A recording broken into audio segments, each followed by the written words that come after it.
5 দফা দাবিতে পঞ্চগড়ে বিক্ষোভ মিছিল ও সমাবেশ করেছে বাংলাদেশ জামায়াতে ইসলামী।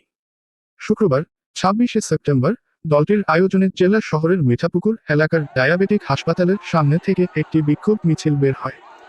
মিছিলটি শহরের প্রধান সড়ক প্রদক্ষিণ করে চৌরঙ্গি মোড়ে এসে শেষ হয়। সেখানে সংক্ষিপ্ত সমাবেশ অনুষ্ঠিত হয়। সমাবেশে বাংলাদেশ জামায়াতে ইসলামী পঞ্চগড় পৌর শাখার সেক্রেটারি নাসির উদ্দিনের সঞ্চালনায় পঞ্চগড় জেলা শাখার সভাপতি ইকবাল হোসাইন, নায়েবে আমির মাওলানা মফিজ উদ্দিন, সাধারণ সম্পাদক মাওলানা দেলোয়ার হোসেন, ইসলামের ছাত্র শিবিরের পঞ্চগড় জেলা শাখার সভাপতি রাশেদ ইসলাম প্রমুখ বক্তব্য রাখেন। বক্তারা বলেন, জুলাই সনদ বাস্তবায়ন করে তারই ভিত্তিতে আগামী জাতীয় সংসদ নির্বাচন হতে হবে, আর সেই নির্বাচন পিয়ার পদ্ধতিতেই হতে হবে। আজকে যারা বলে পিয়ার খায় না মাথায় দেয়, তারা তো তত্ত্বাবধায়ক সরকারও বুঝত না। জনগণের দাবিতে ও আন্দোলনে তত্ত্বাবধায়ক সরকার প্রতিষ্ঠা হয়। পরে সেই দাবিতে নির্বাচনের জন্য তারাই আন্দোলন করেছিল।